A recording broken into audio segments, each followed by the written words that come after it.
है सर। मेरा सवाल ये है सर कि जैसे बहुत सारे ऐसे हमारे सामने प्रत्यक्ष प्रमाण होते हैं जिनसे हम किसी चीज़ को खारिज कर सकते हैं। जैसे ये कहा जाता है कि रीबर्थ का जो कंसेप्ट है वो इंडियन है, इंडियन ओरिजिन का है।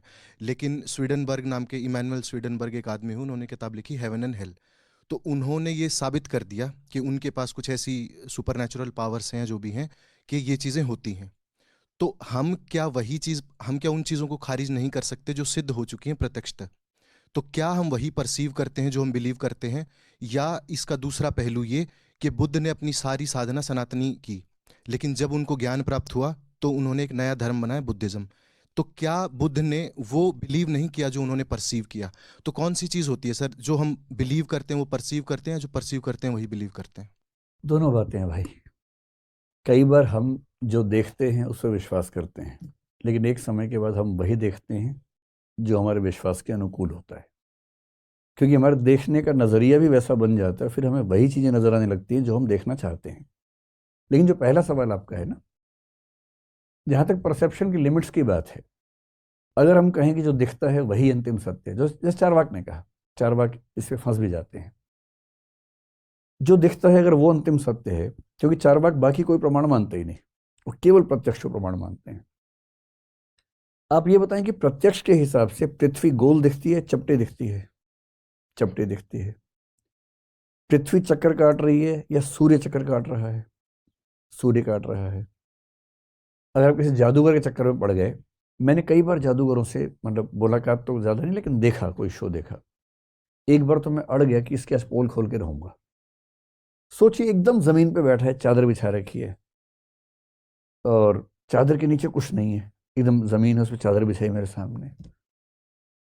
फिर उसने कुछ हाथ डाला अंदर, अंदर से कबूतर निकाल दिया, और मैं आंखें फाड़ फाड़ के देख रहा था, पलक भी नहीं झपका रहा था कि इसको पकड़ लूंगा आज मैं किसी तरह से। अच्छा, वो भी देख रहा था इस भाव को मेरे। उसने कबूतर निकाला, बोला आप चौंक गए? मैंने कहा हाँ, चौंक गया। फिर मेरे मजे लेने के लिए 5 और निकाल लिए कबूतर उसने उसी के अंदर से। अब मैं जानता हूं कि ये ट्रिक है, पर मेरी आंखें, मेरी प्रत्यक्ष क्षमताएं पकड़ नहीं पा रही हैं, क्योंकि प्रत्यक्ष क्षमताएं भी तो सीमित होती है ना। आप कोई जादू देखेंगे, नहीं पकड़ पाएंगे आप भी। तो प्रत्यक्ष को अंतिम प्रमाण मानने में खतरा सिर्फ ये है कि प्रत्यक्ष करने वाला कितना जागरूक है, कितनी ट्रिक्स समझ पाता है। जितने जादूगर हैं सब ट्रिक्स करते हैं, पर हम नहीं पकड़ पाते हैं। मेंटलिज्म आजकल एक नया खेल है। ऐसे लोग मिलेंगे, वो आपका पासवर्ड या आपके दिमाग में क्या चल रहा है बोल के बता देंगे, स्पेलिंग बता देंगे। ये ट्रिक है। वो आपकी आंखों के झपकने के भाव से, चेहरे के मूवमेंट से इतनी रिसर्च कर चुके हैं कि हर चेहरे के मूवमेंट के लिए एक लेटर या एक नंबर उन्होंने डिकोड कर रखा है, उससे पहचान जाएंगे। तो प्रत्यक्ष करने की क्षमताएं अलग अलग होती हैं, इसलिए केवल अपने प्रत्यक्ष पे भरोसा मत कीजिए। हमसे समझदार लोगों के प्रत्यक्ष हमसे बेहतर हो सकते हैं, इस पर भी भरोसा होना चाहिए। बाकी जो पुनर्जन्म की बात है, वो जब पुनर्जन्म पे बात करेंगे तो देखेंगे। इसमें सुपर नेचुरल पावर्स की बात तो एक जगह है, लेकिन ऐसे और भी बहुत सारे प्रमाण हैं जो संकेत करते हैं कि ऐसा कुछ हो सकता है। ध्यान रखो, जब हम कहते हैं पुनर्जन्म हो सकता है, इसका मतलब ये बिल्कुल नहीं है कि आत्मा ही पुनर्जन्म हो रहा होगा।